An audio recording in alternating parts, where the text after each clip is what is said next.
करीम सल्लल्लाहु ताला अलैहि वसल्लम ने मेरे उम्मतियों रोजाना 1000 मर्तबा दुरूद शरीफ पढ़ने की आदत बना लो।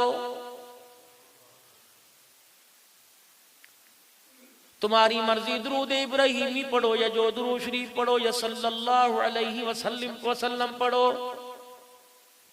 मैं रमजानुल मुबारक में मेरे अजीजों एक जुमा मैंने सक्कर की शाही जामा मस्जिद के अंदर पढ़ाना था, लेकिन कोरोना की वजह से मैंने एक बड़े घर के अंदर पढ़ाया। वहाँ एक अल्लाह का वली मिला, हाजी मोहम्मद यूनुस साहब। कहने लगे मौलाना डॉक्टर हफीजुल्लाह आरफी रहमतुल्लाह अलैह को जानते हो? मैंने कहा जी बहुत बड़े अल्लाह के वली थे। जन्नतुल बकी में सहाबा इकराम के कदमों में आराम फरमा रहे हैं कि जब अरब वाले तदफीन करते हैं कोई ऐसा केमिकल कब्र के अंदर डाल देते हैं कि 5 साल के बाद हड्डियां सुरमा बन जाती हैं। एक एक वक्त में 8-8, 10-10, 15-15 जनाजे। हाफिजुल्लाह आरफी की कब्र में 15 साल तक हर 5 साल के बाद केमिकल डालते रहे।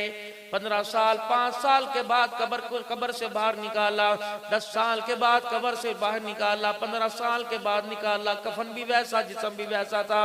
अरब के मुफ्तियान किराम ने वहां कब्र के ऊपर लिख दिया कि इस कब्र को क़यामत तक खोलने की इजाजत नहीं है। डॉक्टर हफीजुल्लाह आरफी रहमतुल्लाह अलैह अपने घर के अंदर आराम फरमा रहे थे। उस वक्त मोबाइल का तो जमाना नहीं था। टेलीफोन की घंटी बजी, आपने ख्वाब में रिसीवर उठाया, कहा अस्सलामु अलैकुम व रहमतुल्लाहि व बरकातुहू। सलाम का जवाब दिया। फरमाया कौन है? अर्ज की कौन है? कहा बेटे तू हमें कहाँ पहचानेगा, तू हमें याद ही नहीं करता। मैंने कहा बताओ तो सही कौन है? कि मैं तेरी माँ आयशा सिद्दीका रजी अल्लाह तआला अन्हा हूँ। मैंने कहा अम्मा जान बताओ तो सही आज क्यों आई, क्या बात है? कि मेरे बेटे मैं तेरे से गिला करने आई, मेरे बेटे मैं तेरे से शिकवा करने के लिए आई। अम्मा जान बता क्या शिकवा है? कि बेटा तू रात को जब भी दुरूद शरीफ पढ़ता है सरकार पे पढ़ता है, हमारे पे नहीं पढ़ता।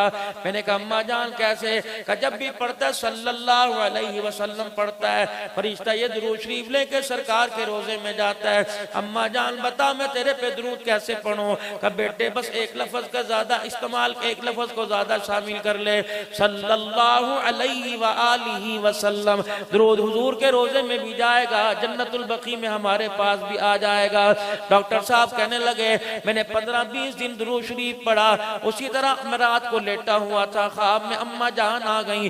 रिसीवर उठाया, फोन पर अम्मा मुस्कुरा के कहने लगी बेटा इधर दुरूद शरीफ तेरे मुंह से निकलता है, फरिश्ता चांदी के बर्तनों के अंदर उठा के हमारे पास लाके पहुंचा देता है।